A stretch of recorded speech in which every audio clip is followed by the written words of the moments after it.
Students earlier.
Okay, so I think there is two of you. Who are the other three and strayers? Okay, fine. So I think other people are busy. One possible reason I'm told was match, but it should have been over by this time, right? Are they still playing? India, England. So I think it's over, sir. I've been following this code. That's what it should have been over by this time. 90 overs. How much long will they play? Okay. Maybe. Okay.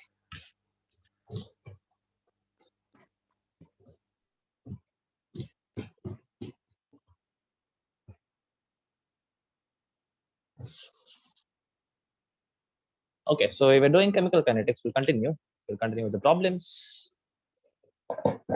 Okay.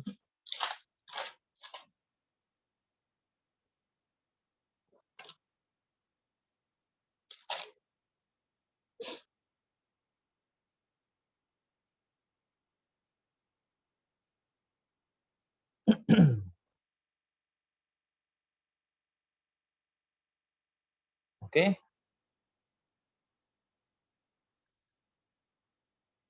So I have a graph. I have concentration, say X in mole per liter. That's the concentration, and T in minutes. I have a straight line, and this angle is said to be 60 degrees. And what they have told is the initial concentration X naught is 17.32 mole per liter. Okay, they're asking what is the T half for this reaction, right? So they have given you a graph between concentration and time, and they are giving you the initial concentration, and they're asking you the T half, the half-life period. Okay, first question would be, what is the order of this reaction? What do you think is the order of the reaction? First order. Definitely, as we have yesterday we discussed how the graphs will vary according to the order of the reaction. The graph between concentration and time. Is it concentration and time? It should be rate versus concentration. Oh, I'm really sorry. They have given this to be a zeroth order reaction. Right? See, don't confuse yourself. If you want to find the order, the graph should be between the rate and the concentration and how it varies. If the rate doesn't change with concentration, then zeroth order. If it goes like this, then it's first order. If it's a parabolic path, then it's second order. Right? This graph is different. They have given it to be a zeroth order reaction, right? And they have given the graph and they have given the initial concentration. They're asking me what is the T half, right? So really sorry. Okay. So what is the formula connecting T half for a zeroth order reaction? Can you tell me? T half is equal to what is the formula for T half of zeroth order reaction?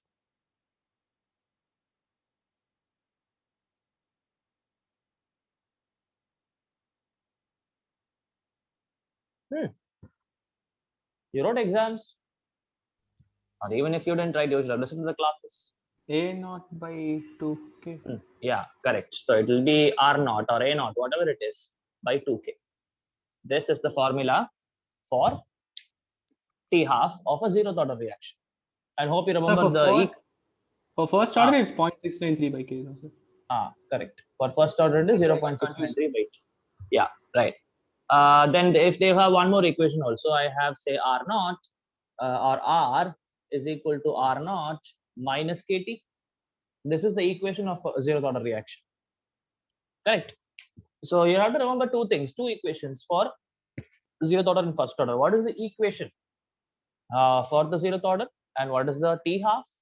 And same way for equation of first order and the T half equation. 4 formulas only have to remember. Right. Okay. Fine. So now if the graph is given to you, see they are talking about concentration versus T half. Sorry, concentration versus time, whatever it is. Right. So now if I look at it, say this is my concentration. This is this. So can I say this is Y and this is X, T is X, right? So obviously M is this minus C. This is how I can write. So C is this, K is this, T is X, and R is Y. straight line equation. Again, you will get, right, y is equal to mx plus c, or in this case, it's y is equal to mx minus c, right? Or am I doing it correctly? If it's zeroth order, if I have derived it, dr by dt is minus k. That's it. So it will be upper limit low. I mean r0 to r. It will be r minus r0. So r minus r0 is equal to k into t. So if I bring this, it's gonna become plus. Sorry, that's the equation. Okay, r is equal to r naught plus k into t. That's the equation. So what do you see? This is plus. Okay, right. So what you see is if I plot a graph between concentration r versus the time, you are going to get a straight line. Okay, you are going to get a straight line with a slope to be k. Is it not? M is slope, right? So if I can find the slope of this, right, I'm done, right? I can just put it in the formula. R naught is given to us, 17.32 mole per liter. So K alone I have to find, and K can be found from this graph if you find the slope, right? And no other data is given, just this angle is given. So how do you find slope with the angle, guys?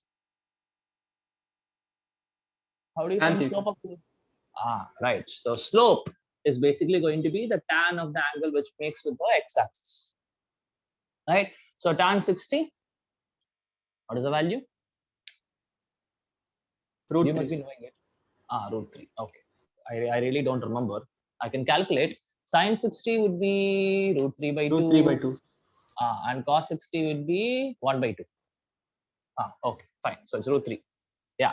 So if I put it, so basically your k value is root 3, or I can write it as 1.732.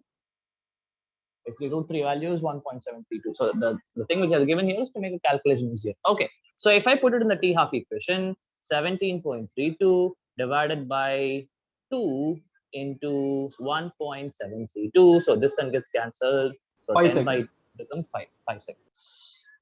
That's the t half for this reaction. Sir, if they don't give any, sir, if okay, sir, so shouldn't it be 5 minutes, sir? Because graph let's given t. Yeah. Correct. It's 5 minutes. Absolutely. If they don't specify something, should we just directly take it as seconds? Yeah, by default, generally seconds, but there will never be any question like that. It will be mostly in terms of minutes only. But if they don't give you anything, go for seconds. Yes, that's the essay. Okay. Yes, sir. Right. Okay, fine. Next question. No, these questions are direct formula substitutions.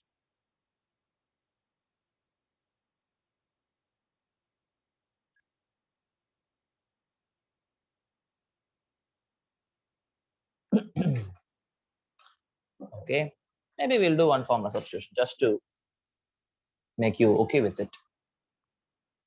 Fine.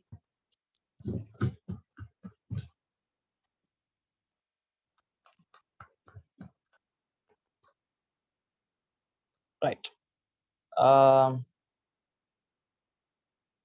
So they're asking, I have a 0th order reaction, right? So in this 0th order reaction, they have given the rate constant value to be 0.025 mole. If I write m per second, m is molarity, mole per liter per second. That's what it means. Okay. Right. So they're asking, what will be the concentration of, say, I have a reaction like A given B is the reaction. Okay. So they're asking, what will be the concentration of A after 15 seconds if the initial concentration is 0.5 m. Okay, I think everything is given to you. You have to find the concentration of a reactant after 15 seconds. If k value is given, the initial concentration is given, right? So all you have to do is use this equation. Tell me the answer quickly.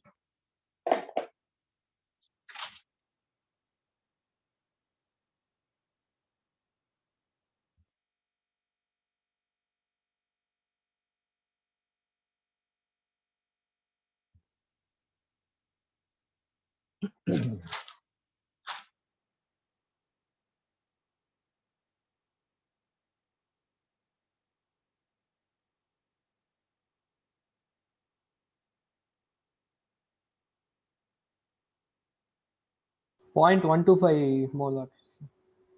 Okay, fine. I don't know. I'll check. So what is it? 0.125. Let me check. The option is there. Where is it? Yeah, 0.125 is there. Okay, and it should be correct. I'll just continue my formula substitution. So if you check, R naught is 0.5 into K is 0.025 into set time is 50. Yeah, it should be. It should be. I think this is 0. No, 25 into 15. 25 into 10 will become 2.5. 2.5 again. Going to this thing will become 0.75. Yeah. Okay. Correct. It's 0.125. Right. Okay. Simple formula substitution. Okay. Next question.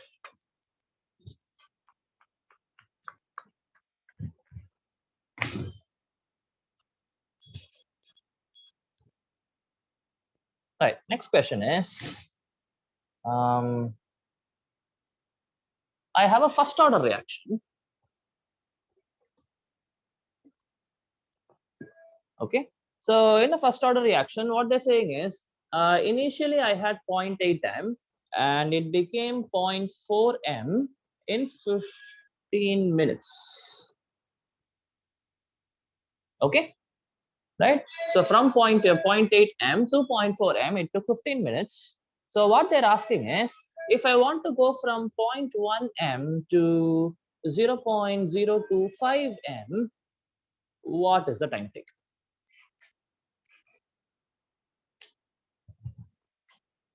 Right. So 0.8 to 0.4 is 15 minutes. 0.1 to 0.25 is how much? See, there are two ways of doing it. One, going by the formulas. Two, being smarter.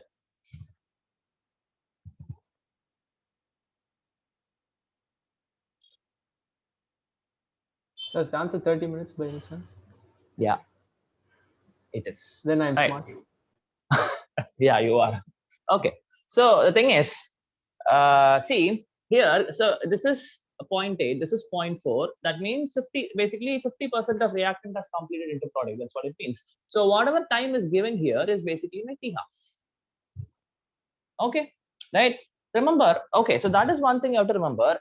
And second thing is, if I do that, now see 0.1 m to become 0.05 m, so same T half will take. T half means what? Initially, I have something, 50% of that getting consumed is what is the time taken for that is what is T half, right? So here also it should have been 15 minutes because this is half of this. I mean, half of this is this. One more time I do another T half or say another 15 minutes.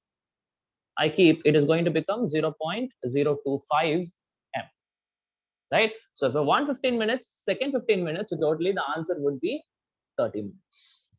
If you didn't know this, what you should have done is you should have gone for the equation. K is equal to 2.303 by T into log of okay, I forgot log of R naught divided by R, right? So you maybe even if you understood that this was T half, and maybe you would have used T half is equal to 0.693 by K. So you would have found out the K value, then put it here, then use the initial concentration and final concentration as 0.1 and 0.025, and then you would have find the T. You would have got the same answer. See how big a process it is. So much calculating, but little bit if you think, like in 2 seconds, you'll be able to solve the question. Good. Okay. Fine.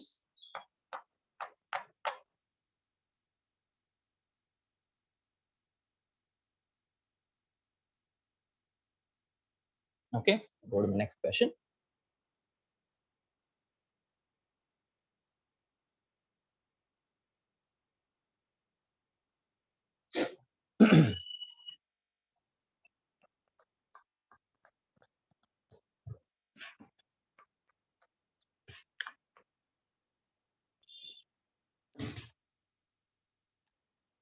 Okay.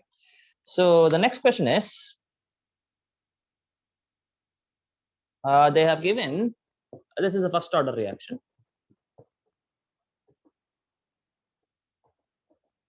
right? So in a first order reaction, they have given the T half value to be 6.93 minutes. Okay.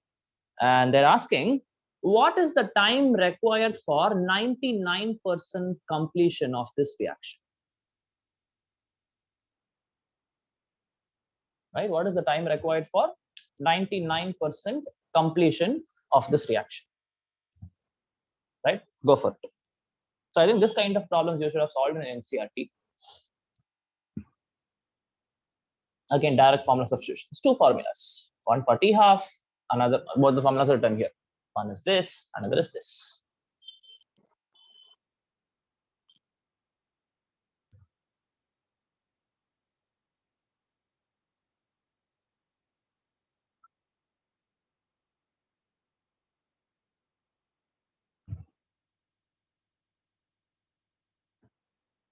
Anybody else joined? Okay, 3 of. Good.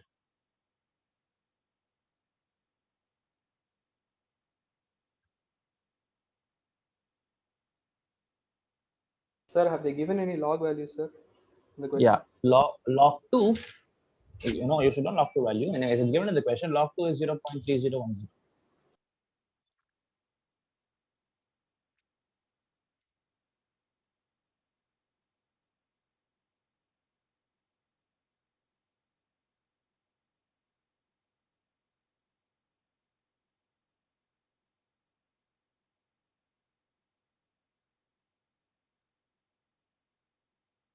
Sir, sorry, what's the log value?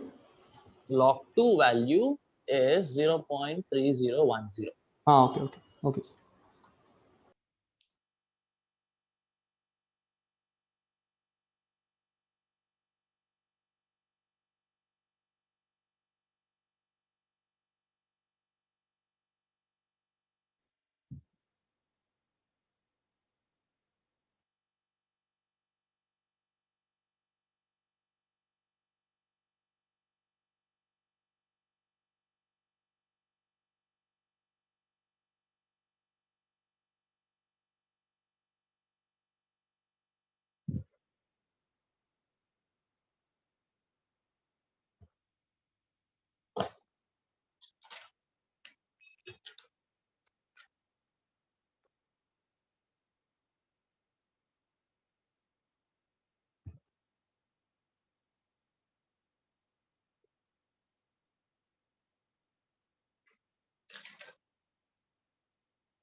Sir, I feel like it's coming in negative, sir. No, it won't be. Oh, no, no, sorry, my bad, my bad. So these two are the equations.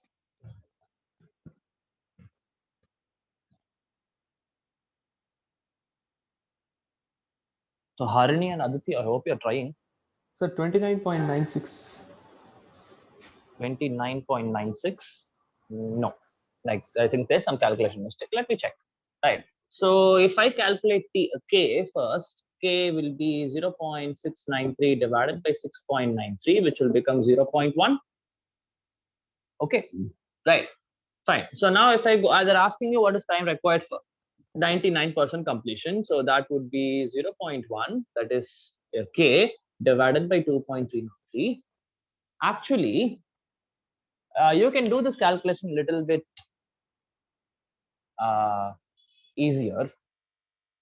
So what you can do is, Sir, sorry, is the answer 13.86, sir? no. Okay. So if you can remember, this would have been, like it would have been P half.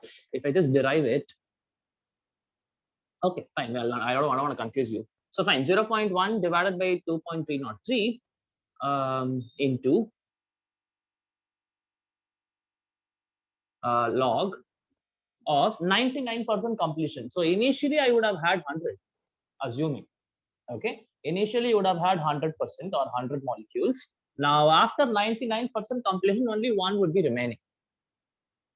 Correct, right? So after 99% completion, only one would be remaining. So that's it. So 100 by 1. So it is basically log of n n squared. squared. So it will become 2, right? So this will become 0.1 into 2.303 into 2. Sir, doubt, sir. Shouldn't Yeah. it be 2.303 by 0.1? Oh, yeah, correct. Sorry. Yes.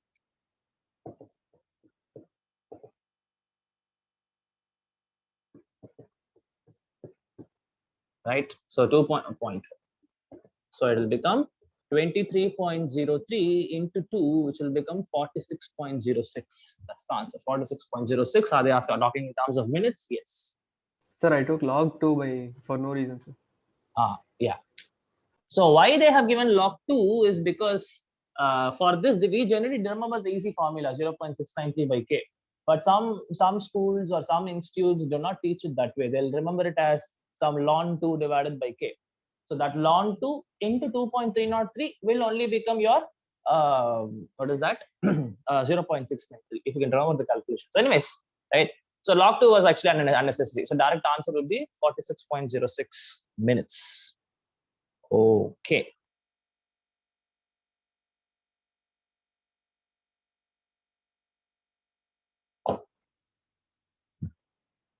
Hmm. Okay, in a similar question, we'll go to the next type of questions. Okay.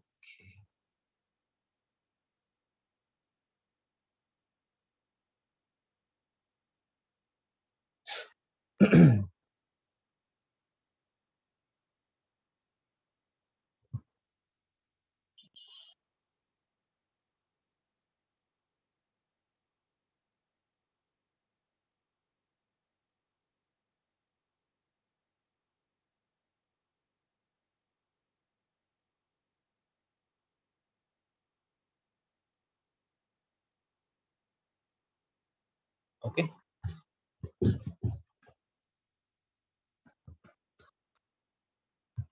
Right. So they have given concentration of A and T half. Right. So initially the concentration was 0.502. It became 1.004. The T half was 52 seconds. Here it is 26 seconds. What is the order of the reaction?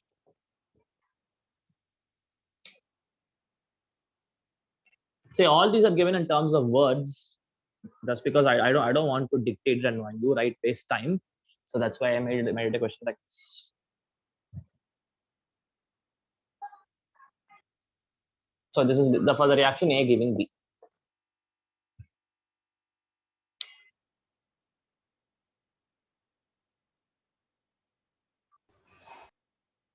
Sir, zero order. Zeroth order. Okay. We'll check. So if you can remember, I gave you a formula yesterday for finding out the rate. I told you you can find out the rate with the help of the table, right? Or from the graph, or from T half. Three ways of doing it are there, right? Say from the table, I told you how to do it, right? Say now you take R1, okay, R1 divided by R2 is equal to, no. So like if it's R1 by R2 is equal to R01 by R02, the whole power n. So like this, you'll be able to find the rate with respect to a particular reactant, right? Now, if at all a table is given to you where there are two reactants, you have to do it two times. One for finding the first reactance's order, second time for the second reactance's order, right? Like they would have given table like this, and if they're given 4 entries, right? Say A and B are the things. Say something like this. I have A, B, and rate, right? Say they start with 0.1, 0.1, 0.1, 0.2. Say this was 0.2. Again, this was 0.1. Say this was 0.2 and right? Say some data can be given to you like this. So what you have to do, obviously the rates are given, right? So what will you do in these kind of questions is, if you take the first and second data, right, A will get cancelled because it is having same concentration. 0.1 power m or 0.1 power x, 0.1 power x gets cancelled. But here I have 0.1 power x and 0.2 power, okay, 0.1 power y and 0.2 power y. So now they will have different rate. Then you calculate the order of this with an order of B with respect to this reaction. So same way you can do it for I should take actually this and this data. If you take second and third data, right? If you take second and third data, your B's concentration is same, so that will cancel out. Now you will get the order with respect to A. So like this questions can be asked. This is from the this is finding the order with respect to the rates and the initial concentrations. Right. Now there is other way of doing it, with that is with respect to T half. T half, can you tell me formula? Just remember, just checking whether you remember from yesterday's class. So T half of first reaction by T half of second reaction is equal to R naught of first one divided by R naught of second. The whole power 1 minus 1. Absolutely true. Right. So that is the formula. Are you able to see? Hopefully, yeah, now you're able to see. Okay. Right. So that is the formula. Just put it in the formulas. Two things, put it in the formula. N is the order of the reaction. Okay. So if I do that, easy peasy. So okay, say 0, 1, 1, or I can take 1 by 2 or 2 by 1, doesn't matter. So 1.004 divided by 0.502 is equal to 52 divided by 26. It should be 25, 26 divided by 56, but I'm putting n minus 1. I'm just changing the powers. Okay, right? So this will become 2 is equal to 26 divided by 2 will become 2 again, n minus 1. Now 2 is equal to 2, I mean, basically in the sense that this should be power 1. The total thing, if it's power 1, then both these will be equal, right? So what you have to understand is n minus 1 is equal to 1, n would be 2, not 0. I think this is where you went wrong. Yes, sir. Correct, right? So if you bring this here, it will become 2. So it's a second order reaction. Okay, so like this, questions can be asked. Okay, any interesting question I'm finding?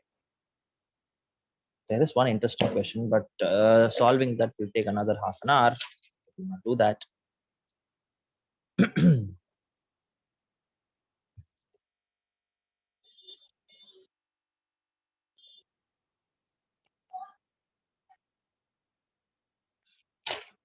Okay, so I think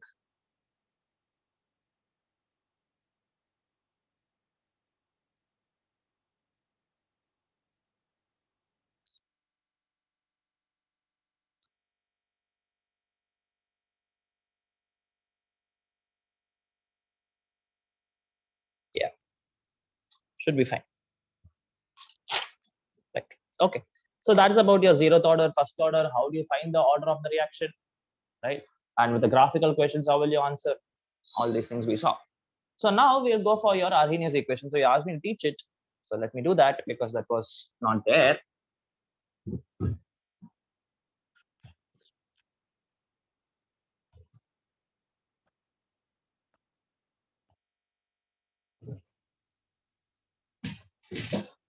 Right. So what we're going to see is the temperature dependence of the rate constant, rate basically, rate constant and rate are directly related, right? So we're going to see how, if I increase or decrease temperature, right, the rate of reaction, how is it affected, is what we are going to see, right? Okay, so generally what they say is there is actually something called as collision theory. You will be able to derive this. Okay, first actually we'll see collision theory. It will actually make some sense. Then we'll come back to that. Okay, so fine. We are going to see collision theory.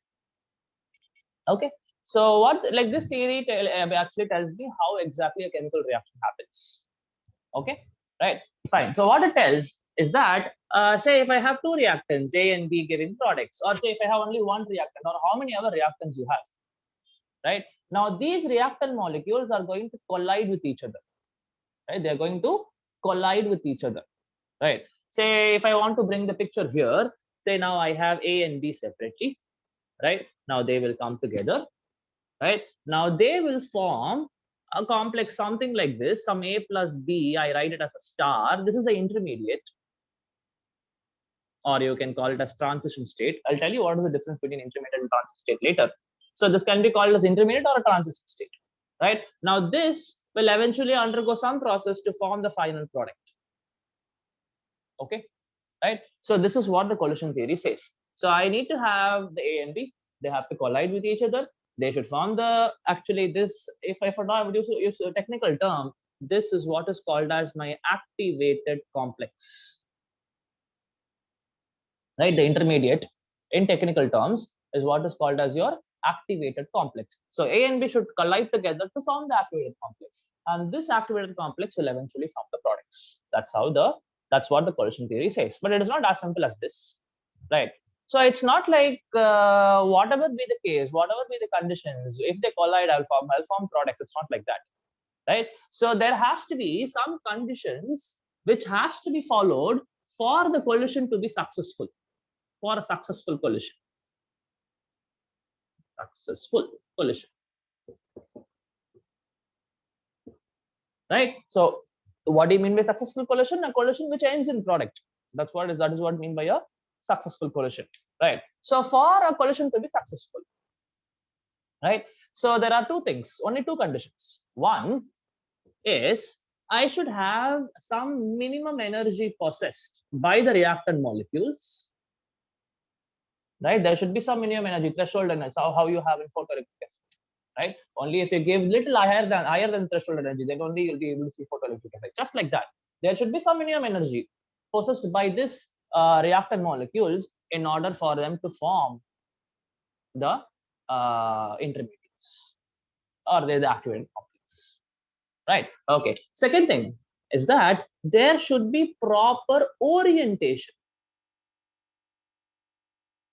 Right? There should be proper orientation when they collide. Like if I have to give you an example, let me give you like this.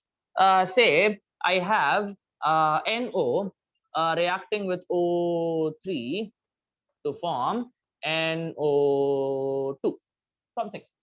Obviously, there'll be some side products. Don't worry about it. Okay. So I have NO reacting with O3 to form NO2. Right? Okay. Now you see, guys, if you look at the structure, basically I'm going to have the new, there is already one oxygen atom, right? You can write in two ways, basically. You can write it this also. It doesn't matter anyways, right? So what you have to understand is initially there was an oxygen with nitrogen, right? Now there is one more incoming oxygen molecule that makes it NO2. And that obviously the oxygen atom is coming from ozone, no doubt about it. Right now, I would say they should be properly oriented in the way like this. If at all you want to form the product, right? Nitrogen should be facing the ozone, obviously, isn't it? The nitrogen should be facing the ozone. And you see in ozone, I have a O double bond O and a single bond O. Obviously, the double bond O is difficult to break. Only the single bond O can break and get attached to it. Right? So only if you have this kind of orientation, that will end up in the product. Correct, right? If you have any other kind of orientation, say you write NO and you put the double bond to this side, not going to happen, not an efficient collision, right? So I hope you understand what do you mean by proper orientation, right? The reactant molecule should be, or I can give you one more example. If you take enzymes catalysis, right? I don't know how many of you are interested in biology. I think none of you, right? So if you see, there will be, this is what is my receptor site. Right? Say basically this is my enzyme. The enzyme is a catalyst basically. So this catalyst is going to have a receptor site. Now the substrate, this is my incoming molecule. Now this incoming molecule should be in this shape, or at least even if you tilt it by little 1 degree, that reaction won't happen. And that binding will not happen. Right? So that is what I mean by having a proper orientation for the reactant molecules. Okay. So two conditions, one with respect to energy, they should possess some minimum energy and they should possess some proper orientation. And if that happens, eventually it is going to be a successful collision. Okay, right. So what you have to understand is the reactant molecules initially will not have that much energy. Please understand that, right? The reactant molecules are not going to have much of energy, right? But as many as collisions they undergo, right? As that, like say first collision might not fetch me that energy. Second collision, third collision, maybe 10th collision will have this minimum. Like after the 10th collision, I'm just giving you rough numbers, right? After the 10th collision, maybe this minimum energy is possessed, right? So that minimum, that basically will be the energy of the activated complex, right? So anyways, now this is what it is. Now if I have to put this in form of mathematics, right? So that if I put it, I can write it like this. So this is how the equation, don't have to worry about the derivation and all. So I have the K, the rate constant, is equal to P Z into e power minus EA by RT. Okay, right? So what is this P? What is this Z? All this I'll tell you, right? So this P is the probability of a successful collision, right? This P is a probability of successful collision, and this Z is what is called as your collision frequency. So per minute or per second, how many collisions are happening? Obviously, accordingly, the rate will increase, isn't it? Obviously, the probability of collision increases, the rate increases. Right? So this is my collision frequency. Right. Now this EA, which is here, is what is called as your activation energy. Right? This EA is what is called as your activation energy. This activation energy is the energy possessed by the activated complex. Right? So obviously, initially the reactant wouldn't have so much energy, but as much as collisions they undergo, they're eventually going to reach here. And this will possess the energy equal to EA. And that energy is what is called as your activation energy. R is the gas constant, T is temperature in Kelvin. Okay, now if you look at it properly, yeah. Sir, what is the other condition other than orientation, sir? Energy condition, minimum energy should be possessed. Minimum energy is true, okay. Minimum energy should be possessed by the reactant. Okay, sir. Okay, fine. So hope you understand, right? So this equation is not important to us. Don't worry about it. No problems are going to come. But you just remember the equation, right? Just because maybe if they ask you in say the theoretical part, but very rare. But still, if they ask you, should be a question to answer, right? So like I'm telling you, this temperature dependence, I'm going to see the Arrhenius equation, right? So Arrhenius equation, you will see an exactly similar kind of equation. Right? So you see now you can actually relate it to how the collision happens, whether it's successful or not, how much is the collision frequency, how much is the activation energy required, and what is the temperature. All these things decide the rate of a chemical reaction. Right? Okay. So this you understood. Then understanding Arrhenius equation is very easy. Right? So if I go to my Arrhenius equation, or see before that I want to tell you one. Now you see K is here. Now what you can understand is this K, if I remove all the constants, P, Z, D, A, R, all these are constants. Can I write it's directly proportional to E power T? Right? So what you can understand is small increase in or say increase in temperature will have an exponential effect on the rate constant or the rate for that matter. Right? So don't worry about it. Irrespective of whatever the kind of reaction, you can think about this. We studied in Le-Chatelier's principle, right? Effect of temperature on reaching equilibrium, right? So in that case, you can remember we took two cases, one for exothermic case and the other for endothermic case, right? That is for equilibrium.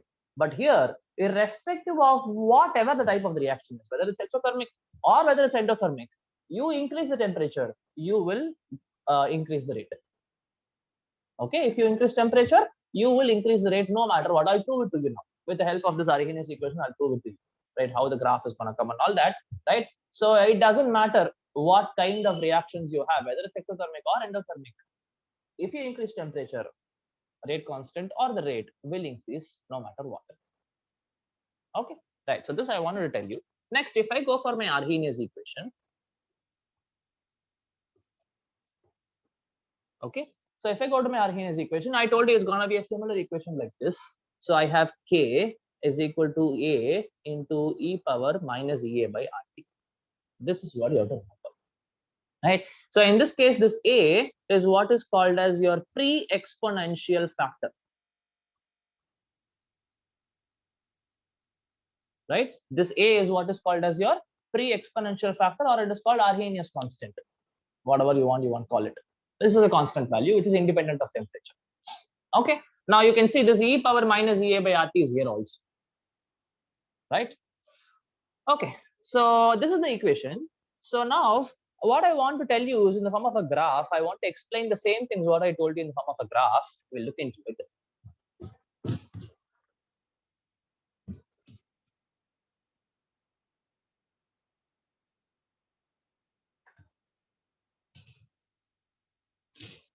Okay, so you see this diagram, whatever the graph I'm drawing is what is called as your energy profile diagram. Very, very important. Okay, this is what is called as your energy profile diagram, right? So this is a graph between potential energy, right, versus reaction coordinates. Reaction coordinates means whether reactants are there or products are there or whatever is, or whatever the intermediate is there, like that. And this is just a physical sense. Okay, right. Now if you look at the graph, right, so we are talking about reactants going to the intermediate and going back to the product. That's how it is. That's what pollution theory says. Okay, say initially the reactant molecules will have some energy, right? Initially the reactant molecules will have some energy, and that is not sufficient, obviously, right? Now the reactant molecules has to undergo collision, right? So they will collide. As the number of collision increases, the energy of the reactant, the potential energy of the reactant increases.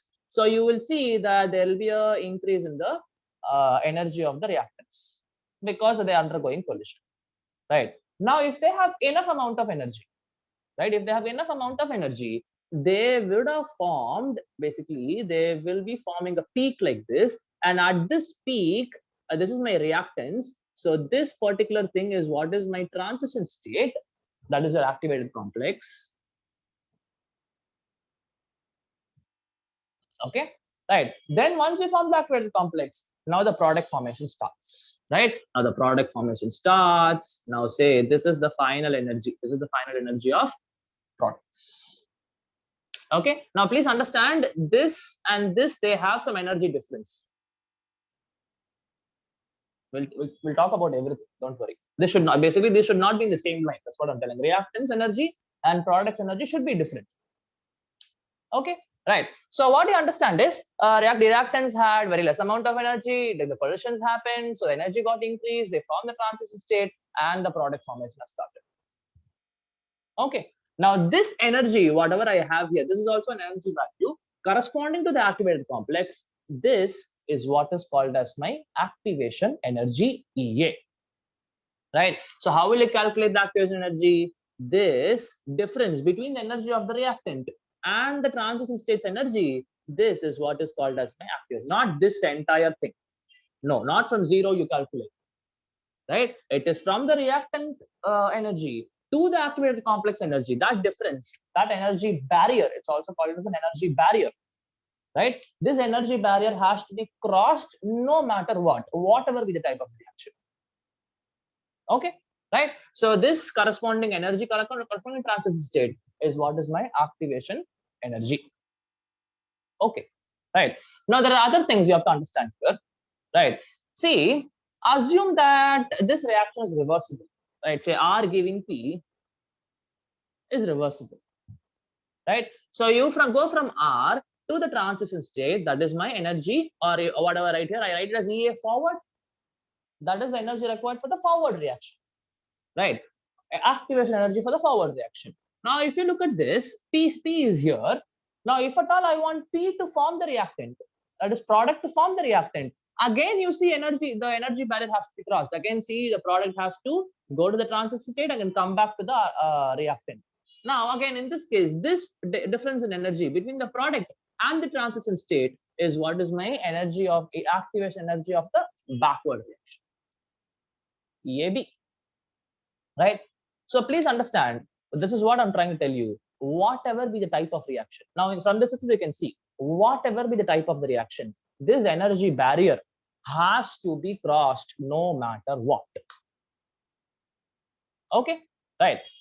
Fine. So we found out what is the activation energy for the forward reaction. How do we calculate from the graph? And what is the activation energy for the backward reaction? That also we calculate from the graph, right? So from these two, one more thing can be calculated. That is the enthalpy change of the reaction. We studied about overall enthalpy of reaction stuff, isn't it? Now there are two ways of looking at it. Energy, the enthalpy of the reaction.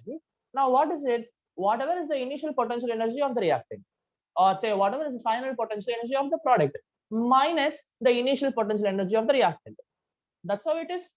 See, remember your in enthalpy, internal energy, entropy, all these are state functions, right? What do you mean by state functions? They are just going to depend on what is the initial state and what is the final state. I really don't care how I'm reaching there, but work, heat, all these things will depend on it. It all depends on the initial and final state, as well as how I reach from the initial to final state also matters for path functions like Q and W, right? But if enthalpy, entropy, internal energy, all these are state functions. So I have only two states here. One state is reactant, the other state is product. The energy difference between them is what is going to be my enthalpy. So can I say whatever the energy difference I have marked here, this is what is my enthalpy, delta H, right? And if you use your mathematics properly, right? So this entire thing is EAF, this entire thing is EAB. Now if I subtract this from this, I will be getting the smaller value, is it not? I have a bigger value here. From the bigger value, I subtract the smaller value. Again, I'll be getting it here, right? So what you can, okay, you can, one more equation you can write. Delta H of a reaction is basically going to be equal to EAF minus EAB, right? Forward activation energy minus the backward activation energy. The difference between that is going to give you your enthalpy, delta H. Okay, right. Now, whatever you're seeing here is whatever the graph we have drawn here is an example for a single step process. Yeah. Sorry, what is EAF and EAB, sir? Oh, see, EAF and EAB. See, if you first forget about EAB, right? So normally when you see, I have the reactant getting to transition state, correct?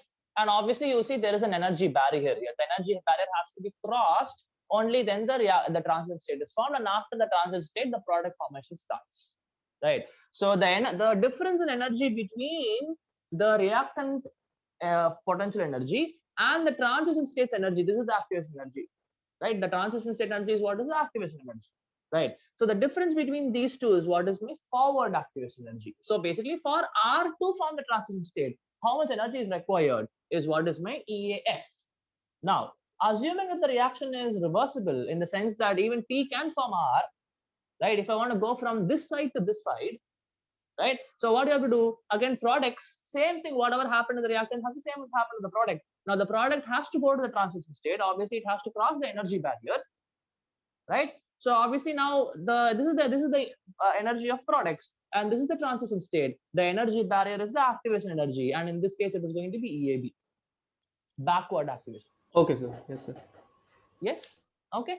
So I think other calculation would have understood. This is this difference minus this difference is enthalpy. That can also be found out with the help of EAF. If someone is asking something. Sir, I didn't understand the part about the barrier and barrier. Okay. See, maybe I'm confusing you a little bit.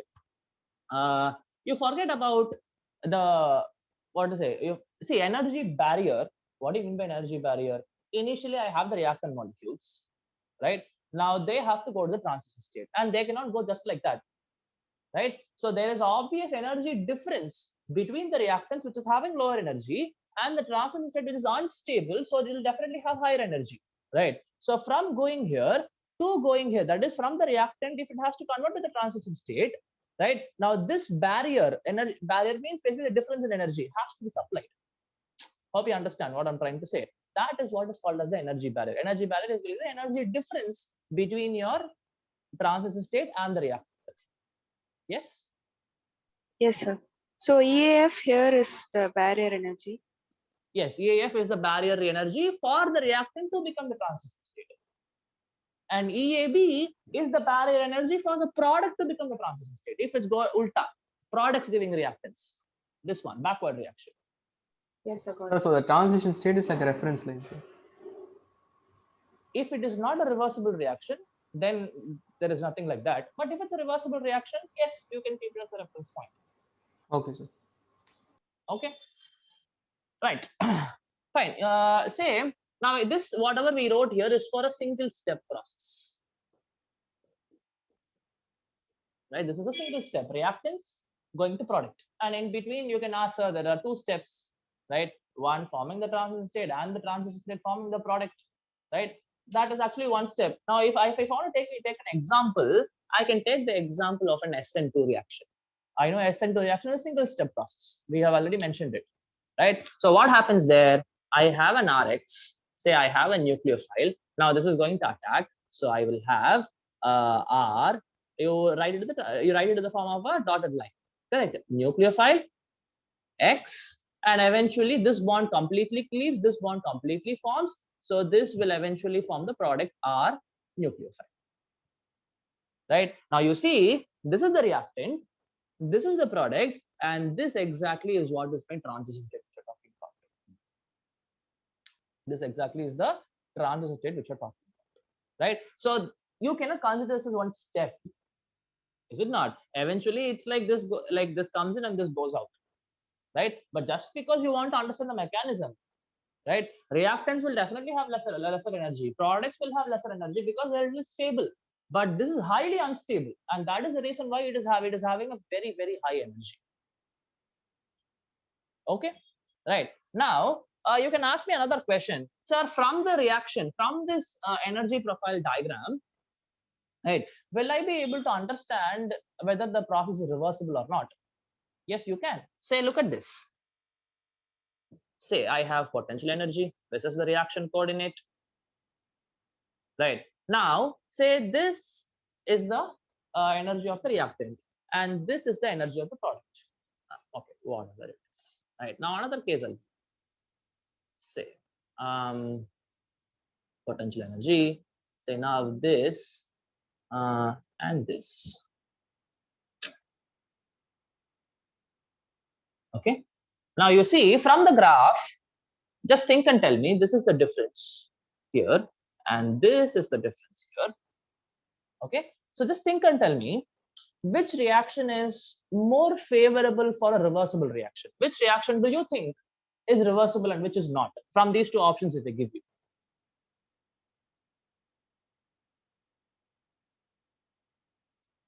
Sir, the second one. Second one is More second one is favorable. More. okay, second one is okay, second one is reversible. reversible. Yes, correct. Now why do you think it like that? It's because, say, if I look at the forward activation energy and the backward activation energy, they are not much different, right? So obviously the energy barrier on both sides are equal, so both sides the reaction are more probable. But here you see, here I have a very small activation energy for the reactant to the transition state, right? But here you have a very big energy gap or energy barrier, right? So converting product to back to reactants is really impossible in this case because I require a very high activation energy from this side.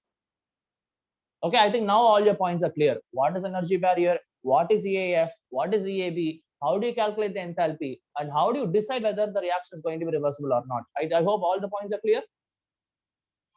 Yes, sir. Good. Right. Now, one more thing also you'll be able to find out with the help of this energy profile diagram, and that would be in whether the reaction is exothermic or endothermic. That also will be able to find out. Okay, so we'll try to do that. Okay.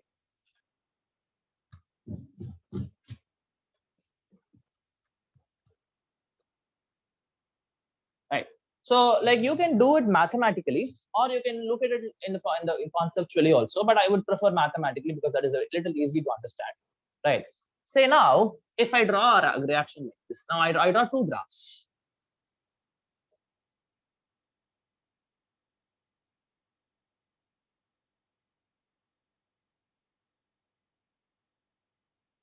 Okay, right? Now I have two graphs, obviously both are potential energy versus reaction coordinates. Okay, Right. See, what I understand here from this is you can calculate the enthalpies here. Right. Now, with the help of enthalpies, we know how to decide whether the reaction is exothermic or endothermic. How will you decide with the help of enthalpies? How do you decide? Delta H Yeah. positive means Hmm. endothermic, negative means exothermic. Yeah, correct. Right. Basically, we generally take heat supplied as positive, heat released as negative. Right. So obviously, delta H positive means it's an endothermic reaction, and delta H negative means it is going to be a exothermic reaction. Okay, correct. Right. Now, if I look at the enthalpy value here, this is what is the enthalpy, right? This is my delta H1, and say this is my delta H2. Correct. Right. Now, basically, delta H2 or delta H1, you can talk in two ways, either in terms of the actual energy of the reactants and products, or in terms of EAF and EAB. Either way, fine. We can do it in both the ways, right? So this is my EAF1, this is my EAB1, this is my EAF2, this is my EAB2. Okay, right. So delta H1, how can I write? Delta H1 is equal to EAF1 minus EAB1. Okay. Now from the graph, can you tell me whether this value will be greater than 0 or less than 0? For the first graph, sir. This graph, delta H1 we wrote here. Tell me, looking at the graph, can you tell me whether this value will be greater than 0 or less than 0? Less than 0, sir. Absolutely, because you find out that EAF1 is a smaller value, but EAB is a bigger value.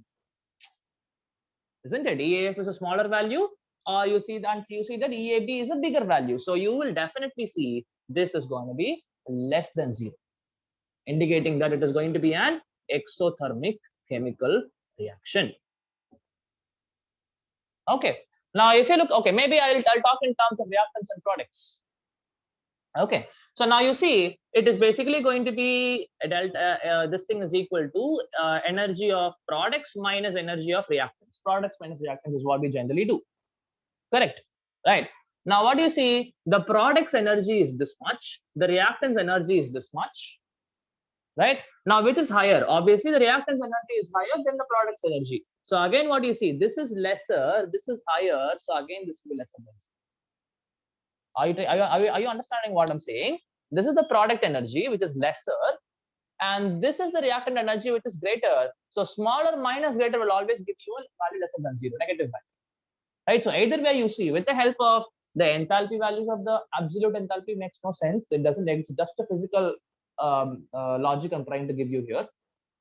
Okay. So either by this or by this, whenever you have this kind of a graph, that graph will always be a graph which is for an exothermic reaction.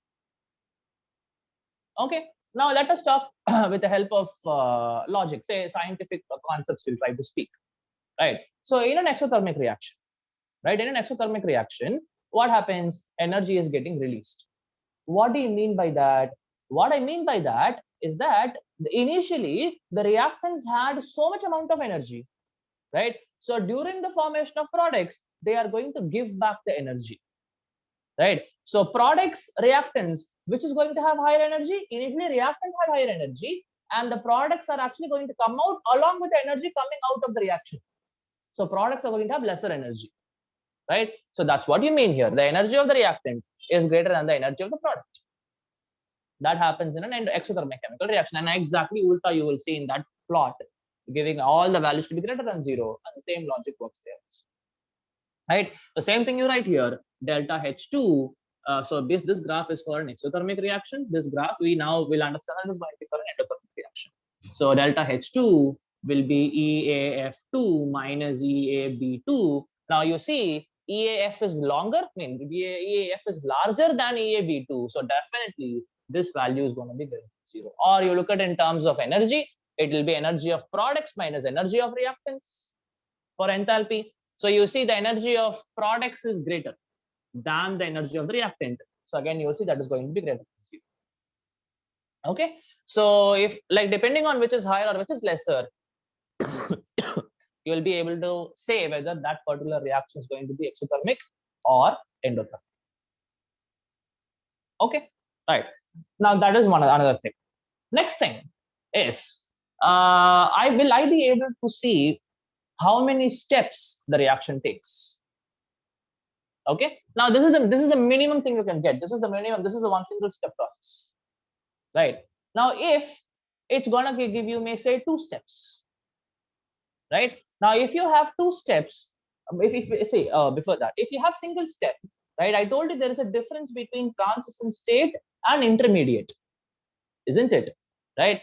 Now, in case of a single step process, there is no difference. There is no difference between transition state and intermediate, right? But if you have more than one step, right, then actually you will be able to see that there is a difference between the intermediate and the transition state, right? Now, generally, what I can tell you is,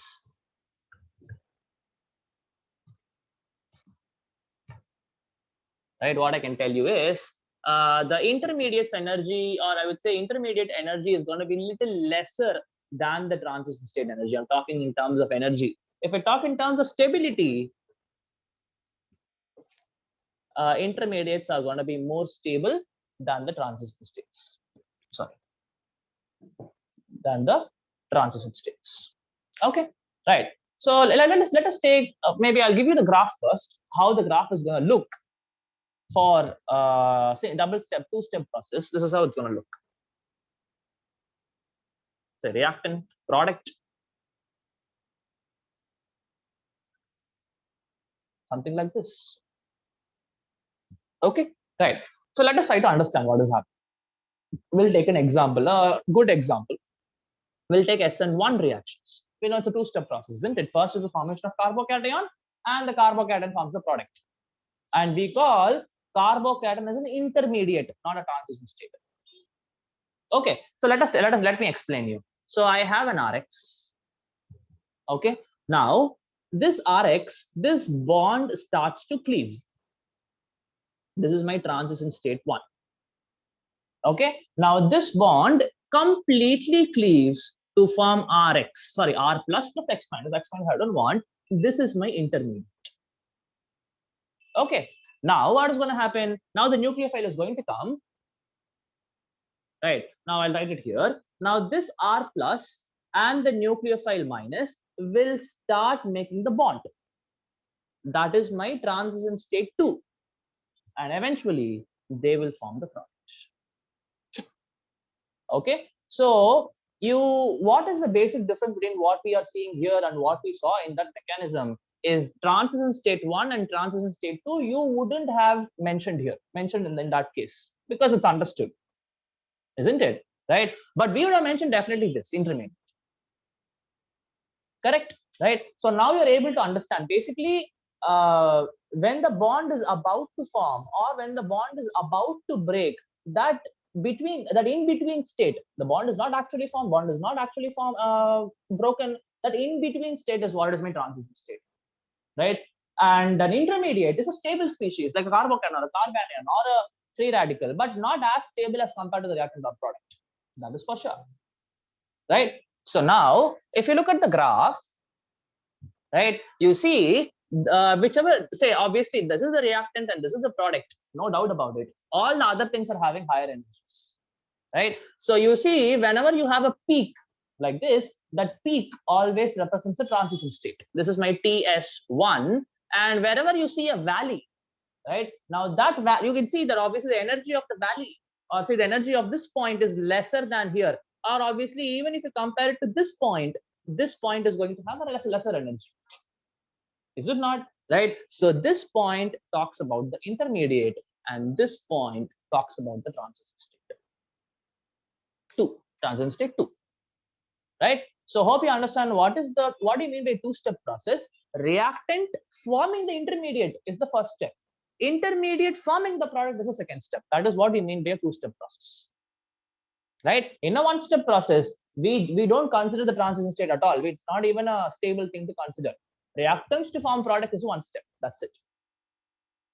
Okay, right? Now, if it would have been a 3-step process, I think you'll be able to guess how the graph would be. Maybe I will.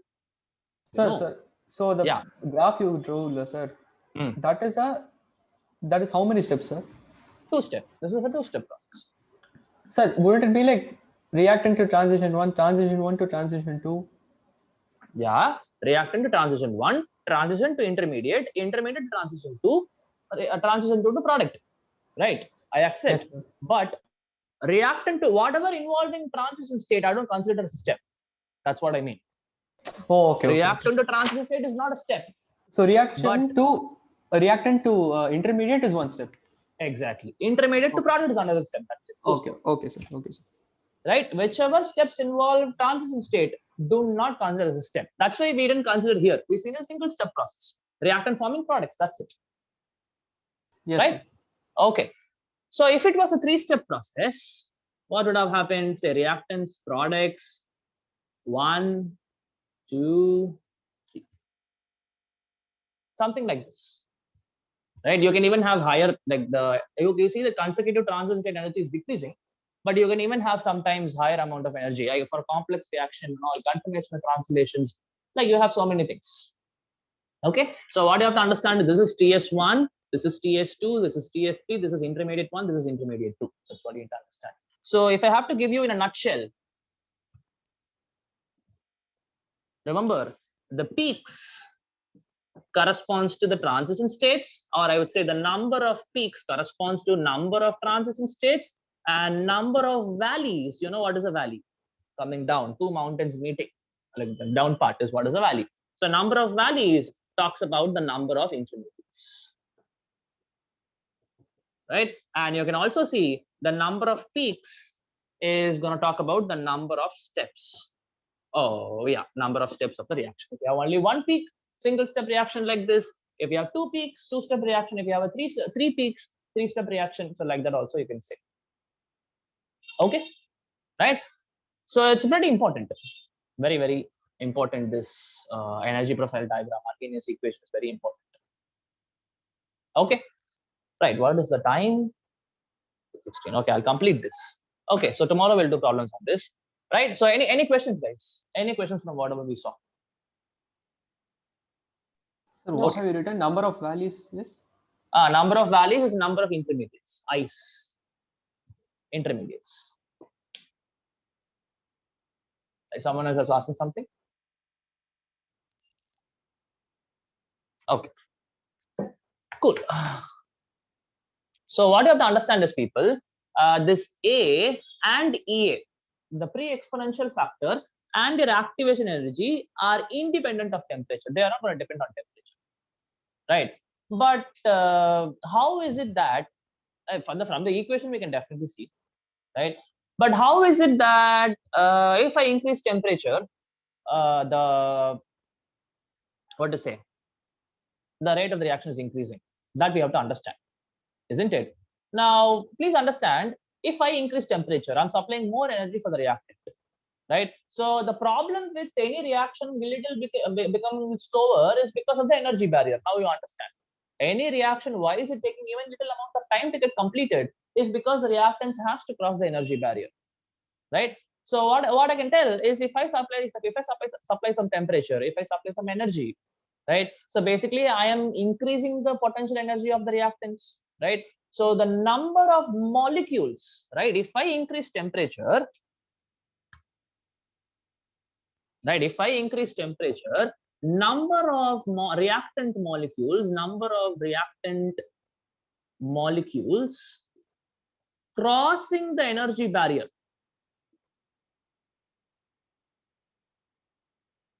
If I increase temperature, I'm talking about. If I increase temperature, the number of reactant molecules crossing the energy barrier increases.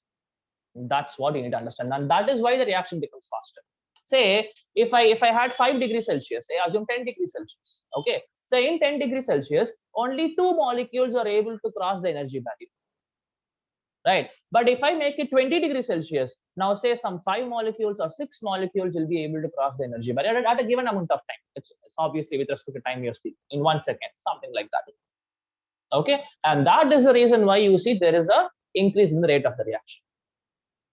Okay, so how is it? If the temperature increases, the number of reactant molecules crossing the energy barrier, in the sense the number of reactant molecules forming the activated complex is increasing. That's what you need to understand. Okay, right. So we'll see how the Arrhenius equations can be modified, right? So I hope there are no questions, right?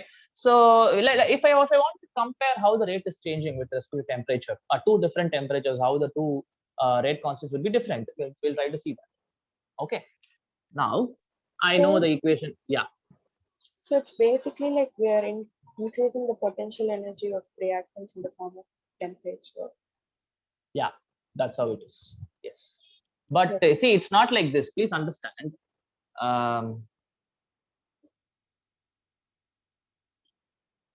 Say now this is a T1, right? It is not like a T2. I'll start from here. It's not like that.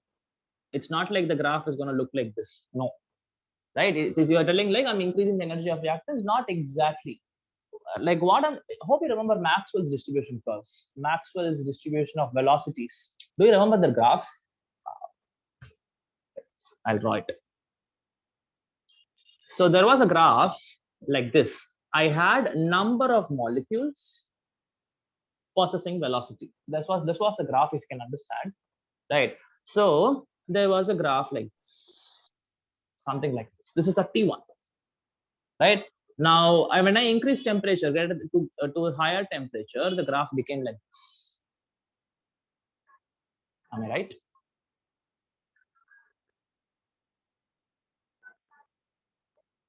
There is something. 1 second.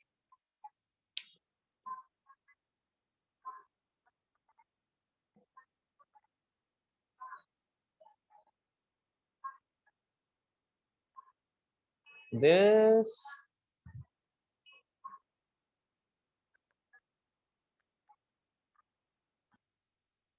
Sir, isn't it T2 Okay. greater? Sorry. T2 is Sorry. greater. T2 is great, obviously. Yeah, that is okay. But what I'm thinking, okay, so fine. So what you're trying to understand here is if I increase temperature, right? If I increase temperature, the initial potential energy, obviously there's some velocity they'll have, and with respect to velocity, I can speak in terms of kinetic energy, half mv squared. Right. Okay. So what you're seeing here is the whatever may be the temperature is, right? Initially, all the molecules will have same energy only, right? And the sense that if you have two different temperatures, in both these temperatures, the initial energy of the reactants will be same. But what will happen if I increase the temperature is, you see, the number of molecules possessing the highest velocity, the most probable velocity, has increased, right? So that is what will happen. Like I gave you an analogy, isn't it? Say I have, let me give, at say 5 degrees Celsius, right? I have two molecules forming activated complex, right? But if I go to 10 degrees Celsius, it's same initial energy only. Initial energy of like say I had 10 reactant molecules, right? All these 10 reactant molecules are having 10 kilojoules of energy. Just giving you random numbers, right? All these 10 molecules had, each of them total energy was 10 kilojoules. Okay. Now at 5 degrees Celsius, out of these 10 molecules, only 2 was able to form the activated complex, right? Now if I go to 10 degrees Celsius, still the initial energy will be 10 kilojoules only, right? But what would have increased is, out of these 10 molecules, say now 5 molecules would have formed the activated complex. Are you able to understand what I'm trying to say? Oh, yes, sir. Yeah. Okay, so it doesn't change the initial potential energy of the reactant or the final potential energy of the product. No, it is not like that. Only the fraction of reactant molecules which are capable of forming the activated complex, that increases, that number increases. Okay, right? So what I'm trying to say, if whatever you told was true, right? If you tell that if I supply more energy, the potential energy of the reactant are increasing, then this statement doesn't make any sense. Why does it make any sense? Because the activation energy, you will see that it is going to depend on the temperature. Maybe I'll given you a graph. Initially it was this much, now it will become only this much. But activation energy is not a function of temperature, it is an independent value. Okay, so I think all these things will make you understand that what I'm trying to prove it to you, that initial energy and the final energy of products are not going to change. Only the number of molecules going to the transition state or going to the activated complex, that will be increasing if I increase temperature. Okay, fine. So what I was telling. So, we does are that mean the rate will also increase? definitely right. Say instead of 2 molecules found, 5 molecules are going to the transition state faster. In the sense that number of molecules are increasing in the transition state. Obviously, the number of molecules going to the products will also be increasing. If I put a time frame, if I just see that here it is going to be, say, in the matter of 10 seconds, I see 2 molecules. In same 10 seconds, I'll see 5 molecules. So obviously, what do you Okay, sir. see? Yes, Right? sir. You will see a increase in rate. Right? Yeah. Okay.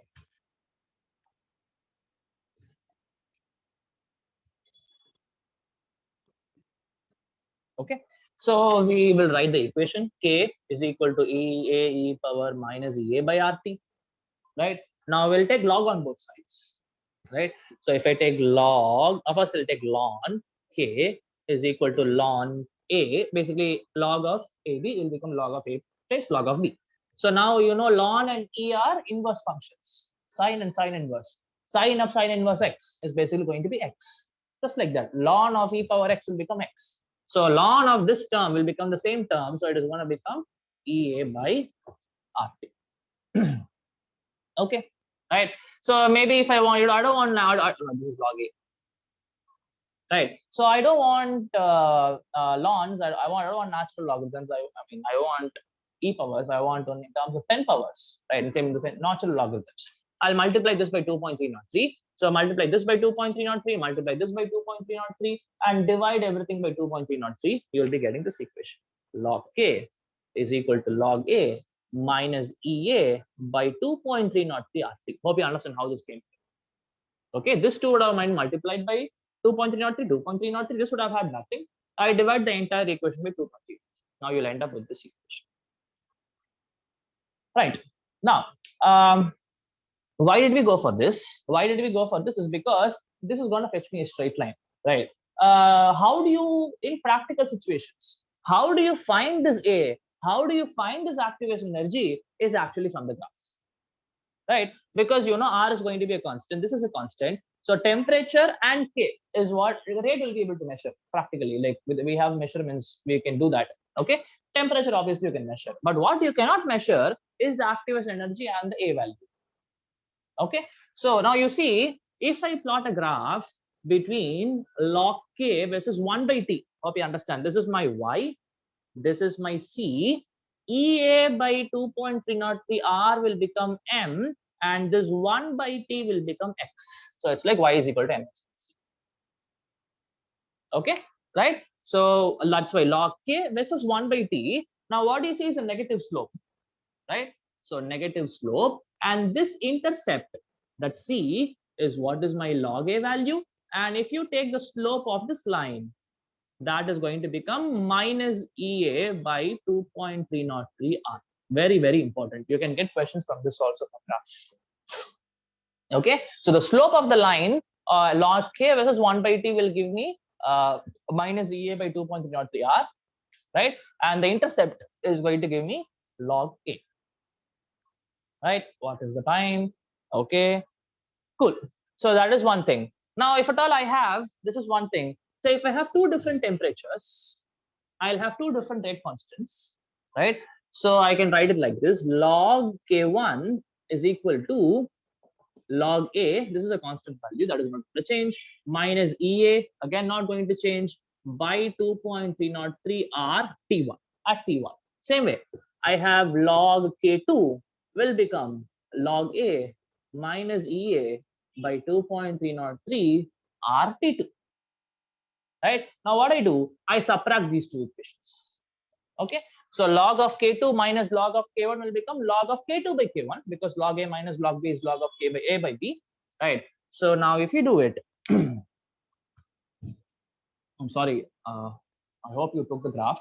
Pretty simple. You can just draw a straight line, negative slope, intercept is log A, slope is this, minus EA by 2.5. Okay, so if I subtract these two equations, I can write K2 by K1 or K1 by K2, doesn't matter. So log of, or let me take K2 by K1, right? Log of K2 by K1, log A gets cancelled, right? So can I take EA by 2.303 R common, right? So if I take EA by 2.303 R common, right? So what will you have is, this is already negative. Negative of this negative will become positive. So what would I have? I would have had is 1 by T1 by 1 by T2. Very important equation. Okay, log. Now this is how you compare two different rate constants at two different temperatures. Okay, this is a very important, right? Okay, log of K2 by K1 is equal to EA by 2.303R into 1 by T1 minus 1 by T2, or you can even write T2 minus T1 by T1 T2, whatever it is. You can just take the LCM and write it. Okay, right? Now there is just one more thing, right? That one more thing is basically in terms of catalysts. Okay, so maybe we'll see tomorrow. It is actually so much time already. It's 6:30. I don't want to extend it, right? So we just have to see about the catalysts. Maybe if you give me 5 minutes, I'll complete it. Right? So just wait 5 more minutes. Okay. Now this, you see, if I increase or decrease temperature, now this would be the case. Right? Now remember, catalysts are actually going to increase the rate of the reaction. Now we are going to answer the question of how is it increasing. Right? Now you might have told different answers, that it is going to provide me a surface, it is going to provide an alternate mechanism, so whatever. Right? Now in terms of this energy profile diagram, I'll be able to explain you how catalyst increases the rate of the reaction. Right? So this is how it is. Right? Say now I have a reactant product, something like this. This was my activation energy, EA. Okay, now if I'm going to use catalyst, what the catalyst is going to do, yes, what they have told you is correct. It is going to provide me an alternate mechanism itself, altogether a different path, right? And in that path, the energy barrier, the activation energy is going to get decreased, right? The activation energy is actually going to get decreased. So in the sense, this is without catalyst. Right? If you put a catalyst, maybe now you see this is the activation. This is EA1, this is EA2. So obviously you see EA2 is less than EA1. This is for with catalyst.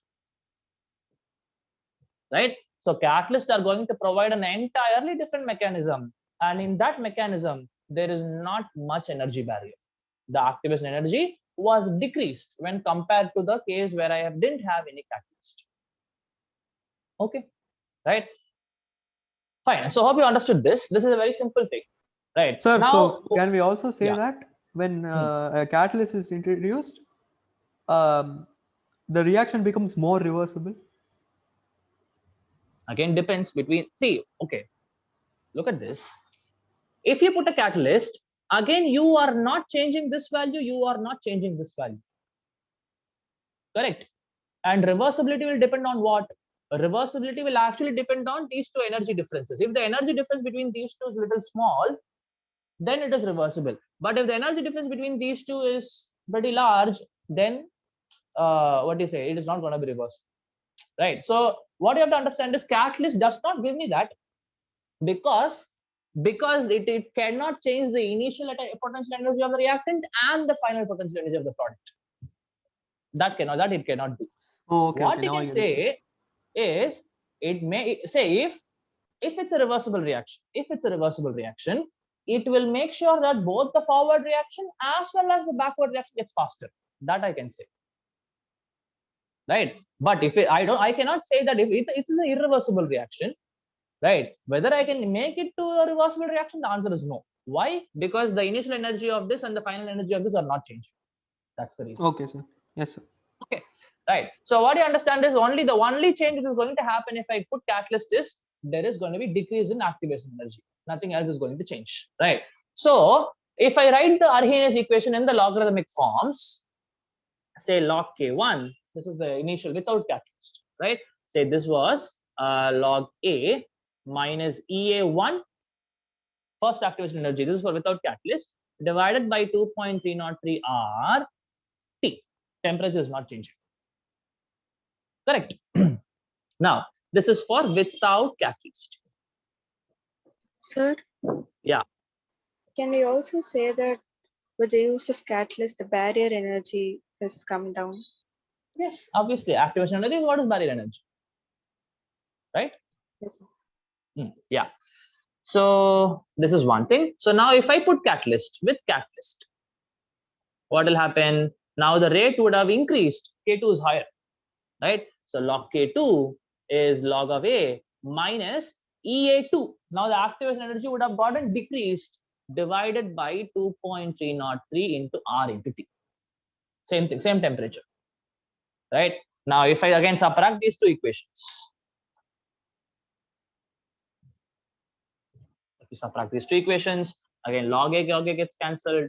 So log of K2 divided by K1 will become what will happen? So it will be 2. Okay, what is remain? What I can take common is 2.303 RT. I can take common, is it not? 1 divided by 2.303 RT is common, so it will become EA1 minus EA2.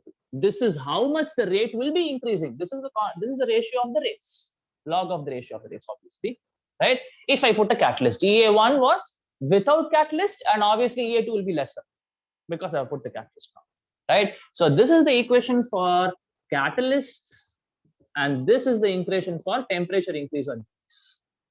Two equations you have to remember, and this equation will not be there in your NCERT textbooks. Only this equation will be there, right? But that is also important,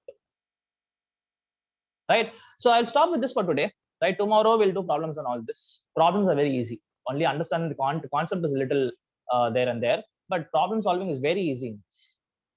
Okay, there are no manipulations at all, just formula substitutions. That's how it is. Okay, fine. Thank you, guys. If there are no questions, we'll wind up now. Thank you, sir. Thank you, Okay. sir. Thank you. Thank you so much.